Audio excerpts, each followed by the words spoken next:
Assalamualaikum warahmatullahi wabarakatuh.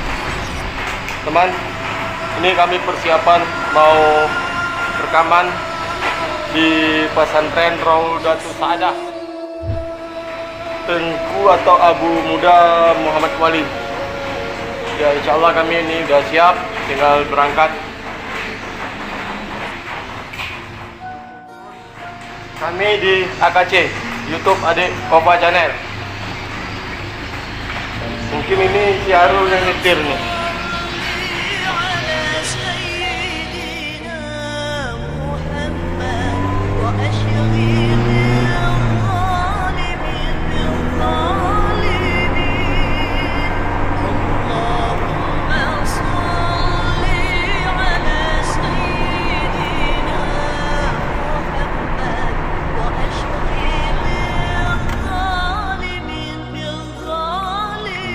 Kelihatan Pak.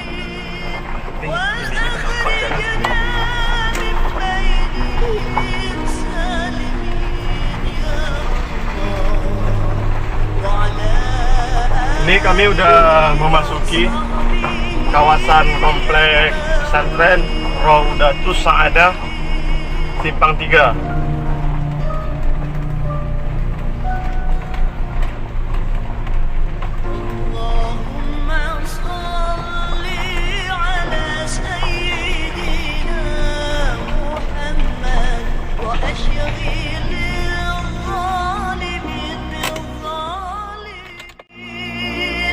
اللهم صل على سيدنا محمد وأشغل الظالمين بالظالمين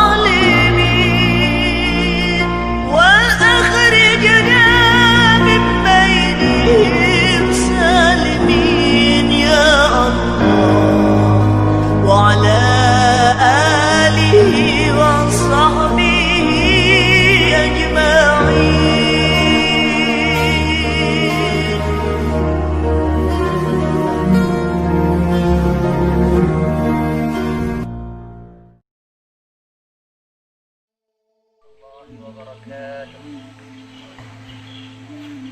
Bersyukur kepada Allah Subhanahu wa taala dengan mengucapkan alhamdulillahirabbil alamin.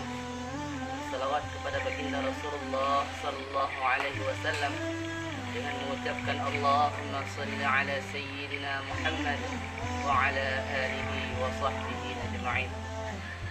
Hadirin teman-teman kaum muslimin yang dimuliakan Allah Subhanahu wa taala. Kita sekarang berada dalam bulan yang penuh dengan berkah. Bulan yang di dalamnya Allah Subhanahu wa taala melahirkan seorang kekasih, seorang manusia yang sangat istimewa, seorang manusia yang tidak ada kekurangan sedikit pun, sempurna luarnya, sempurna di dalamnya, sempurna akhlaknya, sempurna semua. Apapun yang kita lihat dari beliau dipenuhi dengan kesempurnaan. Bukan hanya sekedar wajah yang luar biasa, yang sangat-sangat ganteng. Bahkan postur tubuh beliau juga postur yang sangat sempurna. Dikatakan oleh para alim ulama, lambung beliau adalah sebaik-baiknya lambung.